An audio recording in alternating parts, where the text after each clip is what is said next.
3 best high dividend yielding ETFs that not only offer a nice high starting dividend yield for massive passive income pretty much from day one, but on top of that are also safe in the context of dividend safety and overall underlying holdings and strategy. Now in this video, we are going to dig into 3 different high yielding dividend ETFs and explain how each of these ETFs could in theory allow an everyday investor to reach retirement, possibly even early, with enormous amounts of cash flow. Now, if this interests you at all, make sure to please stick around, drop a like down below, and let's get right into it. I just finished my brand new dividend investing ebook where I share exactly how I went from 0 to now over 7 figures invested, and also on how I earned more than $6,000 per month in dividends. I also finished my custom dividend tracker that you can use to track your dividend income progress on an ongoing basis. So make sure to grab yourself a copy of my dividend investing ebook and the new dividend tracker today. It's the first link in my description. So the first high yielding dividend ETF that I'm a huge fan of and that I personally own thousands of shares of as of filming this video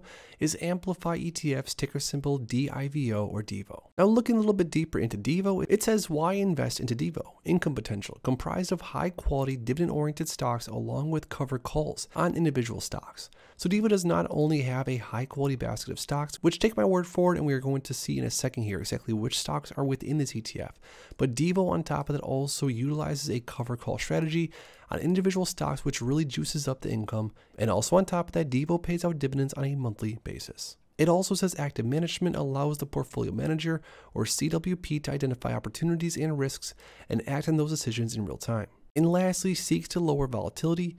Dividend and option income may provide lower share price volatility versus the overall market during times of broad-based market declines. And since I've owned DIVO over the last few years, I've definitely seen this to be the case. DIVO has not necessarily made me all that much money as far as growth, and off my 1,000 shares of DIVO, I haven't necessarily yet made a ton of money off of the growth of it, but the income has been very, very consistent and the volatility has been relatively low. And just like I promised, DIVO does offer a pretty decently high starting dividend yield. As of right now, where DIVO is trading, we're looking at around a 5% starting dividend yield. And although you might not necessarily think that that's super high, when I show you here in a second the top holdings that DIVO has, the 5% yield is going to feel actually pretty massive. Considering some of the top holdings are stocks like United Health Group, which is super high quality, tons of dividend growth names in here. Then we have a huge amount of Microsoft, Procter & Gamble, Visa, Apple, Chevron, McDonald's, JP Morgan, and Goldman Sachs. Now, all in all, DIVO only has around 30-40 different holdings within the ETF at any given time, something around there. But the portfolio is still pretty well diversified, and like I said a second ago, some of these names within this ETF are some of the highest quality dividend growth names across the entire market, in my opinion. Names like Microsoft and Visa, just to name a few. Now looking a little bit deeper into DIVO's dividends, DIVO does pay a dividend on a monthly frequency, like I said earlier, and it's somewhere around 14 or 15 cents most of the time. And looking at DIVO's performance on the max time frame since around 2016, the ETF is up around 36.9% without including dividends. And although there definitely are ETFs out there that have more growth potential, for investors out there that are income focused and want to hold a high quality basket of holdings along with a great strategy, I'm talking about the cover call strategy, DIVO is definitely an ETF to look into. The next super high quality, high yielding, dividend paying ETF that is definitely going to allow you to cash flow from day one is none other than JP Morgan Nasdaq Equity Premium Income ETF or JEPQ.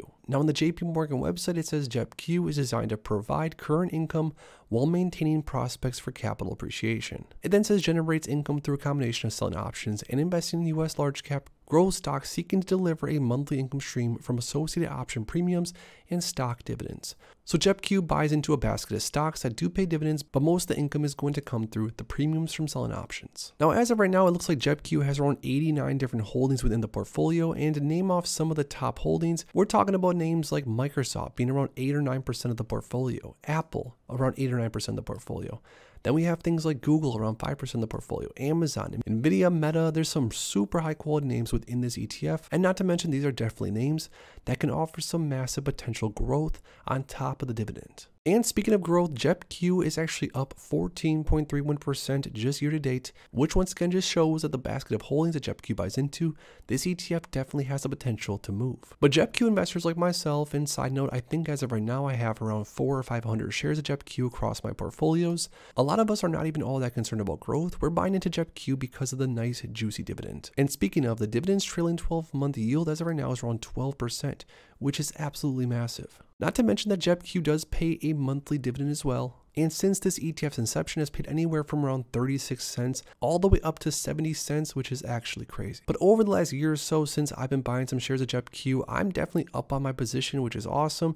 But again, I'm getting paid a massive dividend on a monthly basis from holding on to my 3, 4, 500 shares. Now, the last and final high-yielding dividend ETF that I've been buying a lot more as of recently is SVOL, or the Simplified Volatility Premium ETF. Now, this ETF has a pretty interesting strategy. I'm sure you guys have probably heard about it, but the strategy says it seeks to provide investment results before fees and expenses that correspond to approximately 1/5 to 3/10 the inverse of the performance of the CBOE Volatility Index, or the VIX. Short-term futures, while also seeking to mitigate extreme volatility. Now, SVOL, or Simplified Volatility Premium ETF, is definitely what I would personally consider sort of an alternative investment. And for me personally, my risk tolerance and just my overall investment strategy, I would never have SVOL as a massive portion of my overall portfolio. But that being said, it still is an ETF that I've been watching pretty closely over the last few months, and I just recently started buying some more shares here and there. Once again, a relatively small position, but you're going to see here in a second on why it's so interesting. But before we go into that, looking at the performance of SVOL, as far as ETF price, we're talking 1.65% year-to-date gain, which isn't really all that horrible, considering a lot of these other super high-yielding ETFs normally have a lot of decay, which on the max time frame, SVOL does have a little bit of decay. Since around 2021, this ETF is down around 13.84%, but that's not including dividends. And speaking of dividends, SVOL has a trailing 12-month dividend yield of around 17.25%, which is partially, I'm not going to lie, what got my attention right off the bat. But to be fair, there's lots of ETFs or even stocks out there that might have a massive dividend yield of, say, north of 10%, but a lot of times it doesn't really stick. A lot of times they can't really sustain that high of a dividend yield for all that long. But SVOL does pay out a dividend on a monthly basis, and as you can see, since the ETF's inception, we're talking anywhere from 26 cents on a monthly basis, and as of recently, pretty steady at around 30 or 32 cents, which is not bad at all. Now, one of the biggest red flags for an ETF that does have, say, a north of 10 or 15% dividend yield, like SVOL 17%, there are a lot of times a huge risk of massive ETF price decay, which in theory means that the dividend being paid out on a monthly basis can hopefully make up for the decay, but at that point it's sort of a zero-sum game. But with SVOL's performance so far, I mean, year to date, this ETF is actually up in the green 1.65% and has been paying me over the past few months that I've been holding onto it anywhere from 30 to 32 cents per share that I own, which is generating some massive yield and income for my portfolio. But I say all that just to be completely transparent. That something like the SVOL or even something like the yield max ETFs, a lot of these super high yielding ones are always going to be sort of a satellite position on my long-term portfolio. And of course, there are investors out there that do like to make these type of names a big portion of their portfolio, and all power to them, best of luck to them. But for me personally, SVOL is still on the little bit more of the risky side of things. But as far as an ETF that pays a dividend on a monthly basis and offers a boatload of cash flow, or at least has historically, SVOL, or the Simplified Volatility Premium ETF, is definitely worth looking into. So there we have it. Those are 3 different income generating dividend ETFs that are offering anywhere from 5, 12 up to 17% dividend yield instantly day one for dividend growth focused investors that are looking to get some cash in their pockets. Now, out of all 3 of these different ETFs we went through, whether it's DEVO, JEPQ, or SVOL, I want to hear from you guys down below. If you could only buy into one of these ETFs for the rest of your life, for whatever reason, which one would you choose and why? Comment down below. If you enjoyed this video, make sure to please drop a like on it and subscribe for more future content like this. Thanks as always for stopping by, and if you are interested in investing, make sure to check out these recent videos I posted right here.